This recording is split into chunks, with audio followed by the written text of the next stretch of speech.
bom estar com vocês novamente. No vídeo passado a gente conversou sobre as crianças, né? O que a gente pode aprender com as crianças e por que Jesus destacou as crianças.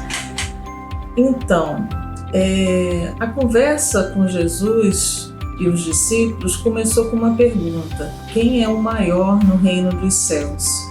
Jesus respondeu essa pergunta destacando uma criança.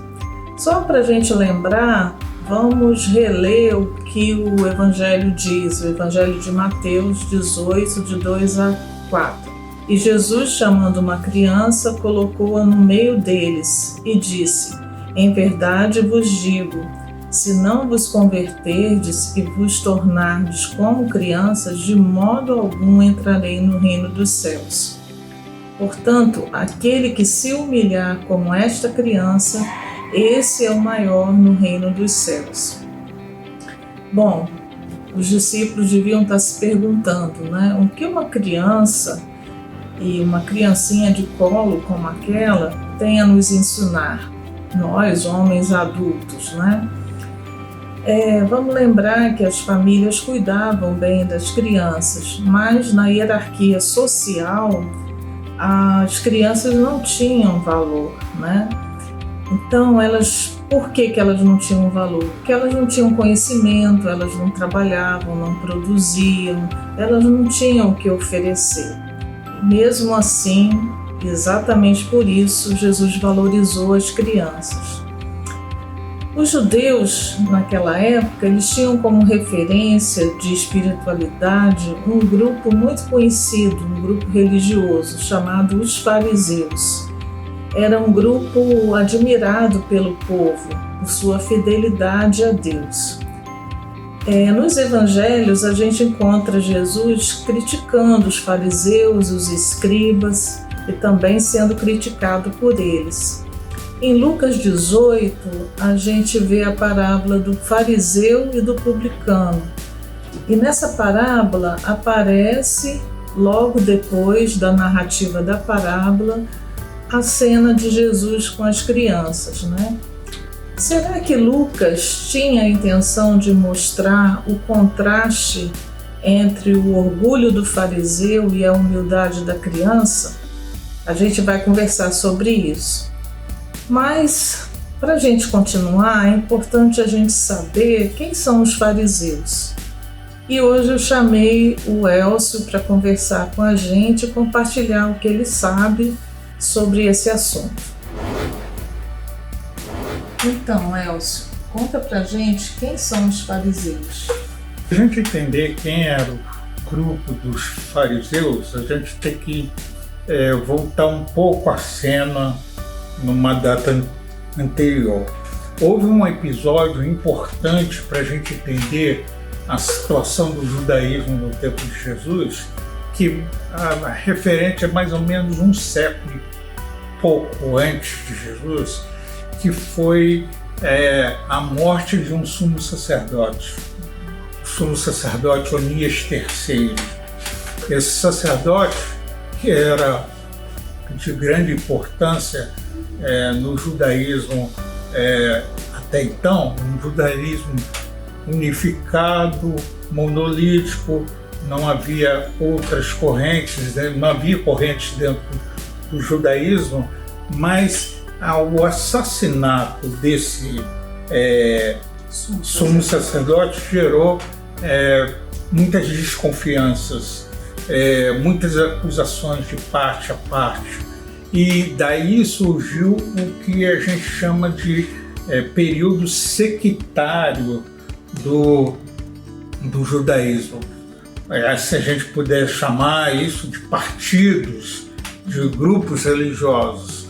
E um desses partidos que assumiu uma posição bastante crítica em relação às correntes ou pensamento ou aquelas situações que eles chamaram de corrupção da religião foram os fariseus. Eles desenvolveram um sistema que a gente pode chamar de farisaísmo. Mas os fariseus, basicamente, eles postulavam, eles desenvolveram um interesse pela batalha, pela oposição à corrupção de Israel. E eles perceberam que se não houvesse um estrito combate à impureza religiosa, impureza moral, impureza sexual, não haveria condição de manter um caminho correto de santidade. Bom, então agora a gente está dentro dos poucos do mundo dos fariseus. Os fariseus. Então eles não só queriam a pureza espiritual, litúrgica, mas também eles queriam se separar daqueles que eles não consideravam tão puros. Não, eu acho que essa não seria a avaliação correta, até porque Jesus cita um ditado dos fariseus, né? Todos vós que estão cansados, vinde a mim que eu vos aliviarei, né? Então, todo rabino fariseu chamava as pessoas para o conhecimento, mas só aqueles que atendiam o chamado dos fariseus que poderiam ser santos, que poderiam ser separados. Então nunca houve uma resistência em relação às pessoas em si, mas as pessoas que não viessem, essas pessoas não poderiam ser santas, não poderiam ser puras, então somente ele, por isso daí o nome, né, sectarismo, seita, né, ele é um grupo fechado, né, tem que entrar naquele grupo fechado. Eu não vejo o fariseísmo em si como um grande problema que Jesus queria evitar, mas a consequência com o passar dos anos fez com que o fariseísmo se tornasse um problema. Como? Por exemplo, quando eles começaram a achar que mesmo a observância da lei era insuficiente. Então, naquele momento, quando eles perceberam que a observância da Torá era insuficiente, eles começaram a produzir grandes tratados, grandes materiais que queriam cada vez mais garantir que o observador da lei estivesse incólume, estivesse limpo. Então não bastava não só lavar a mão, mas precisava lavar 7 vezes. Não era o suficiente só guardar o sábado, mas no sábado ele tinha que saber exatamente o que ele podia e o que ele não podia fazer. Ele podia ler, mas não podia escrever. Ele podia comer, mas não podia cozinhar. Ele podia andar, mas não podia carregar. Há uma série de coisas que vão cada vez mais criando esse super fariseu, né? Esse super crente, vamos dizer, e isso vai cada vez mais afastando esse fariseu da pessoa comum. Entendi. Então a gente vai continuar conversando e a gente agradece a Elsa por sua colaboração. Agora que a gente já entendeu um pouco o contexto, a gente pode ler o texto em Lucas 18, quando a gente tem aqui a parábola do fariseu e do publicano. A parábola diz assim: 2 homens subiram ao templo para orar. Um era fariseu e o outro publicano. O fariseu, em pé, orava consigo mesmo: Deus, eu te agradeço porque não sou como os outros homens, ladrões, corruptos, adúlteros, nem mesmo como este publicano. Jejuo 2 vezes por semana e dou o dízimo de tudo quanto ganho. Mas o publicano ficou à distância. Ele nem olhava para o céu, mas batendo no peito dizia: Deus, tenha misericórdia de mim, que sou pecador. Eu lhes digo que este homem, e não o outro, foi para casa justificado diante de Deus. Pois quem se exalta será humilhado, e quem se humilha será exaltado. Lucas 18, de 9 a 14. Então, os fariseus, a gente já conhece um pouco da história, né? Eles gostavam de ir ao templo para orar nesse momento de adoração pública, quando muitas pessoas estavam no templo e a adoração era assim, em conjunto. Mas eles gostavam de se separar, de se destacar. E esse fariseu, ele usa a oração para exaltar a si mesmo, as suas qualidades, e diminuir os outros, né? Principalmente esse publicano, que não estava muito longe dele e podia escutar o que ele falava. Interessante que o versículo 11 diz, orando consigo mesmo, né? A oração, ele fala em Deus uma vez, não demonstra nenhuma gratidão a Deus por tudo que Deus tem feito, mas ele ressalta aquilo que ele é enquanto pessoa, né? As suas qualidades. Então é um homem falando com ele mesmo sobre ele mesmo, né? Então a oração nada mais é do que um pretexto para fazer um marketing pessoal, uma autopropaganda, e se comparar com alguém que ele julga inferior a ele, né? Em Mateus, no Sermão do Monte, Jesus, por diversas vezes, critica os religiosos da época, né?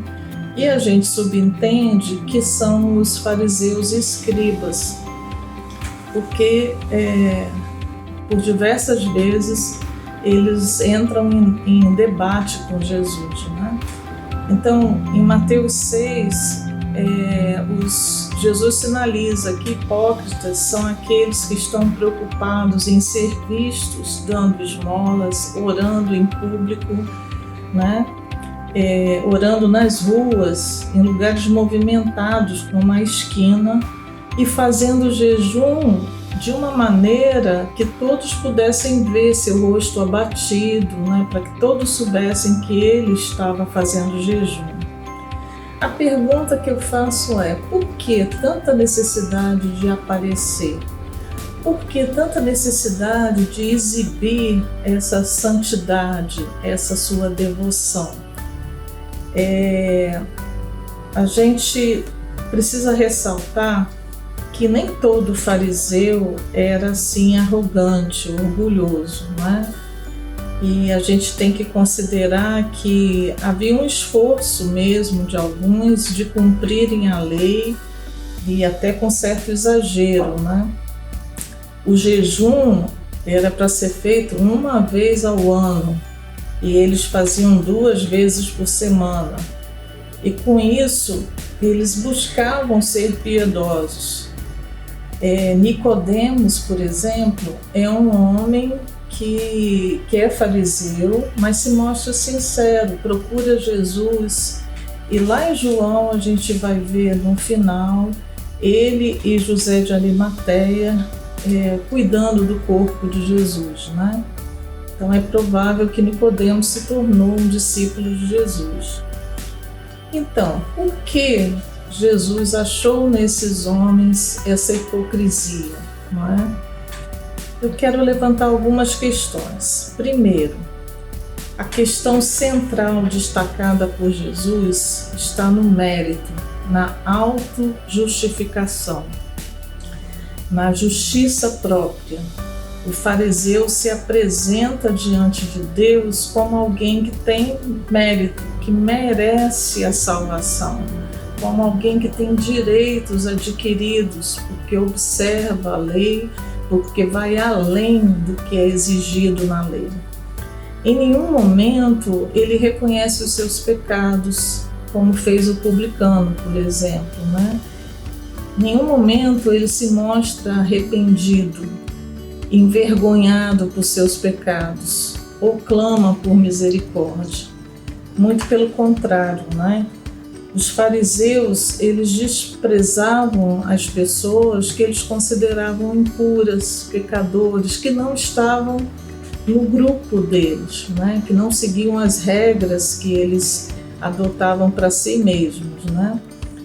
Então, quem não está no grupo dele é considerado impuro, né? Por isso, eles censuravam Jesus, porque Jesus estava andando com pessoas como cobradores de impostos, prostitutas, ladrões, pessoas consideradas pecadoras, pessoas que não se enquadravam no padrão de pureza religiosa.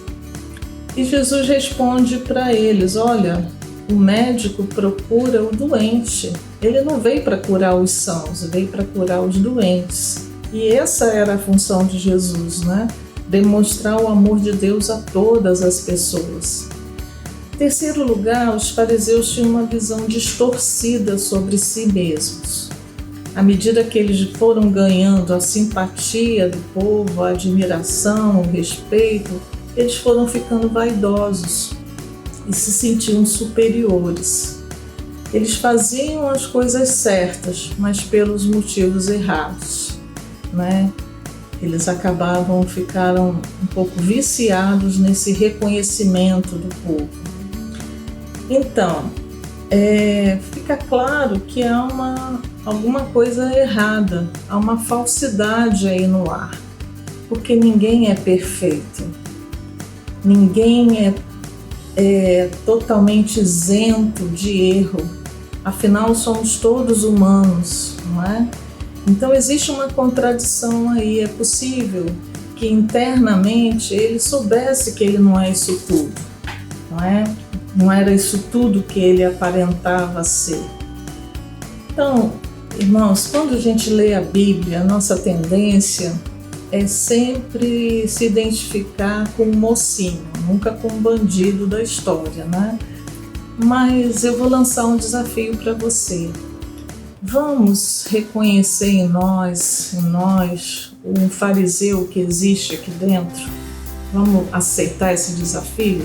Como é que a gente vai reconhecer isso? Em primeiro lugar, vamos nos perguntar em que aspectos eu me pareço um fariseu?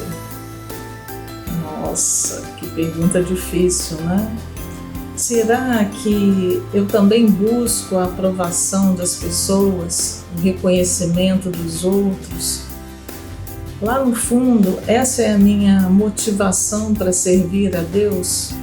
Será que eu consigo perceber as minhas contradições, aquilo que eu creio com o que eu faço, aquilo que eu falo com que a minha conduta, a minha maneira de agir? Eu tenho dificuldade de assumir os meus erros, os meus pecados diante de Deus e diante dos outros? Ou eu sou aquela pessoa que estou sempre botando a culpa no outro? A responsabilidade é do outro. Foi o outro que me levou, o outro que me deu a ideia, né? E eu nunca assumo a minha responsabilidade. Quais os preconceitos que eu carrego? Olha, pois é muito importante a gente ter uma autoavaliação correta, um autoconhecimento correto, honesto da gente mesmo. Isso que é importante. Quanto mais honesto a gente for com a gente mesmo, mais humilde a gente vai ser em reconhecer que temos pecado sim e que precisamos da graça de Deus. Os fariseus queriam comprar o favor de Deus com suas obras. Deus quer um coração quebrantado, arrependido. E sim, Ele quer uma vida santa, uma vida com atitudes que glorifiquem o seu nome. Mas a vida santa, as obras, boas obras, elas vêm de um coração quebrantado, de um coração que conhece a Deus, um coração que recebeu o amor de Deus. Então, Jesus vem nos apresentar um Pai amoroso, que nos ama como somos. Mesmo que os pais humanos sejam imperfeitos, eles querem o melhor para os seus filhos. Jesus fala isso lá em Mateus 6, de 9 a 11. A criança pede pão e sabe que o pai irá dar pão e não uma pedra. Deus é o Pai perfeito que ama seus filhos imperfeitos e ama de maneira extrema. Por isso, a gente pode se colocar diante de Deus com a humildade de uma criança de colo que em tudo depende do Pai. Que o Senhor nos abençoe e nos faça reconhecer a criança dentro de nós e também o fariseu dentro de nós. E que a gente cada dia tenha humildade para ser melhor, para se aproximar de Deus e agradá-lo em tudo. Um abraço, até a próxima aula.